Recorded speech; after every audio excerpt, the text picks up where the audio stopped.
In 2148, humanity stands at the brink of an era-defining breakthrough. Scientists at the Chronoecho Research Institute have developed a groundbreaking technology, the EchoLink.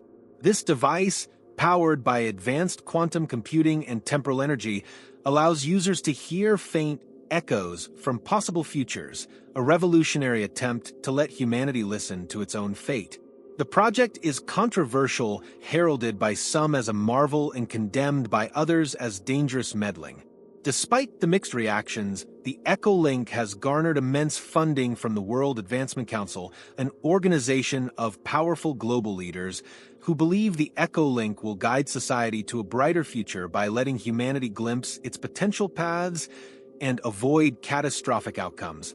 Dr. Naomi Park, a brilliant and reserved quantum physicist, leads the project. Dedicated to the EchoLink for years, Naomi envisions it as a beacon for positive change, one that can help prevent future wars, plagues, and disasters. Her life revolves around her work, though she still struggles with personal tragedy, the mysterious disappearance of her fiancé, Daniel. He vanished 3 years ago without a trace, leaving her with lingering questions and unresolved pain. The project has given her a sense of purpose, filling the void he left behind. As the world watches with anticipation, Naomi is about to launch the first major public demonstration of the EchoLink. But as the device hums to life, it begins to transmit a series of disturbing and highly personal messages that hint at Naomi's own future, a future far darker than she could have ever imagined. On the day of the demonstration, government officials, scientists, and members of the press gather in the Chronoecho lab. Naomi stands before them, a mix of pride and anxiety tightening her chest. She begins her presentation, explaining how EchoLink works, noting that the messages will be random fragments from different future possibilities. The future isn't set, she emphasizes, but EchoLink captures possibilities, letting us hear whispers of what may come. She powers on the device, and the room falls silent. At first, static fills the air, interspersed with faint, indistinct voices. Then, a clear voice breaks through, a woman's voice, trembling and filled with fear. "It's too late. They're coming. We should never have used it." The audience shifts uncomfortably, unsure how to interpret this grim message. Naomi tries to stay composed, brushing it off as just one of many potential echoes. But deep down, the unease starts to grow.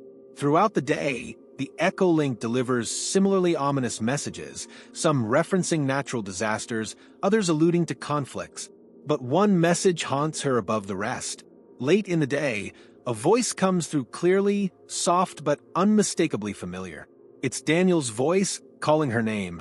"Naomi, please listen. You have to stop the project. I've seen what happens." Shocked, Naomi cuts the feed, ending the demonstration early. The audience is left bewildered, speculating if it was part of the presentation or an unexpected glitch. As the crowd disperses, Naomi sits frozen, her mind racing. Daniel's voice is unmistakable, but it's impossible. How could her missing fiancé's voice echo from the future? Over the following weeks, Naomi grows obsessed with the EchoLink. She isolates herself, running tests late into the night, listening to hundreds of echoes, searching for Daniel's voice again. In one session, she hears him once more, his voice full of urgency and despair. "Naomi, you have to listen. EchoLink is a doorway. Once opened, it can't be closed." She frantically takes notes, trying to piece together his warnings. The echoes that follow contain cryptic references to an entity or presence drawn to EchoLink's signals, a force that senses when people tamper with time. Some voices speak of a shadow that consumes those who use the device, a ripple that collapses futures, and erases people from time altogether. Naomi confronts her colleague and close friend, Dr. Elias Chan, a programmer who helped build EchoLink. She tells him about the echoes of Daniel's voice and the warnings he left. At first, Elias dismisses it as stress-induced hallucinations or wishful thinking. "The future is uncertain, Naomi. These echoes are just probabilities. Nothing is definite." But Naomi's desperation convinces him to look deeper into the code.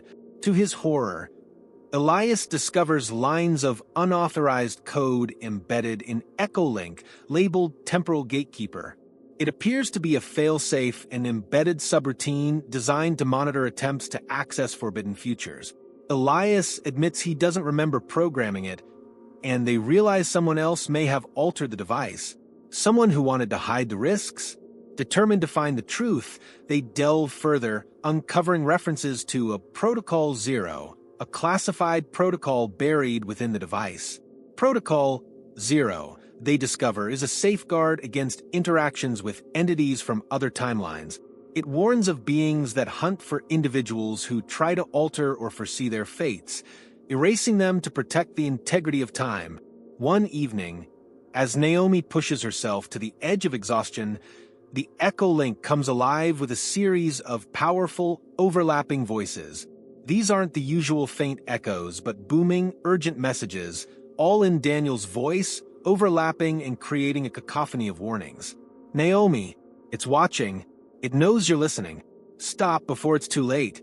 You can't run from it. The lights in the lab flicker, and the air grows cold, as if something or someone is there with her. She looks at Elias, who is pale and shaking, hearing the same voices. Suddenly, the Echolink begins to display visual data, a rare occurrence. Grainy images flash across the screen, showing fragments of Naomi's future. She sees herself running through a dark forest, pursued by a shadowy figure. In another image, she stands alone in her lab, staring at a blank Echolink, her face etched with hopelessness. A final image shows Daniel, but he looks distorted, his face frozen in terror as if he's trapped in a place outside of time. Naomi realizes with horror that the future she's glimpsing isn't just a possible outcome. It's a timeline where she and Daniel are pursued by something, a shadow that consumes people who tamper with fate. She shuts off the device, her mind reeling from the revelation. Naomi and Elias confront the World Advancement Council, demanding an explanation about Protocol Zero and the dangers associated with Echolink. Director Hugo Lutz, the head of the council, finally comes clean. He explains that when Echolink was first tested, several of their scientists vanished without a trace after prolonged exposure to the device. Those scientists reported seeing shadows, hearing whispers, and experiencing gaps in time before they disappeared. The council had suppressed the information, fearing backlash. Echolink doesn't just let us hear echoes of the future, Hugo says, his voice low and fearful. It attracts the attention of something that monitors those who seek to manipulate destiny. We call it the Reaper of Time. Naomi feels her stomach drop. This Reaper, she realizes, is what's been haunting her. And Daniel, he didn't just vanish. He was taken because he meddled with the future. Desperate to save her own life and potentially rescue Daniel from this horrifying fate, Naomi and Elias devise a plan. They decide to send one final message back through Echolink, hoping to reach Daniel before he vanished 3 years ago, warning him to stop his work and avoid activating Echolink's attention. Naomi and Elias work tirelessly, setting up a transmission protocol that lets them send a message backward through Echolink to reach Daniel's timeline. They only have one chance. The Reaper has grown more active, appearing in reflections, manifesting in dark corners of the lab. Naomi feels its presence constantly, as if it's just waiting for her to make one wrong move. At the designated time, she activates the Echolink and speaks into it, her voice trembling. Daniel, if you can hear me, you have to stop. Don't come back to the project. Don't try to reach me. The Reaper, it's hunting us. I'm sorry. I love you. Please just forget me and stay safe. Moments pass in silence, and then, against all logic, she hears a response. It's Daniel's voice, faint but unmistakable, echoing from the past. Naomi, I love you too. I understand, but it's too late. I saw the future too. I'm already part of it. Just know. I try to save you. As the transmission fades, Naomi is left shaken, tears streaming down her face. Daniel's message confirms her worst fear. He couldn't escape. He saw her future, knew the dangers, but stayed in the project to protect her. In a moment of despair, she feels the Reaper's presence intensify, a shadowy figure materializing at the edge of her vision. Just as it reaches out for her, she turns to Elias, desperate. "Destroy the Echo Link. Now!"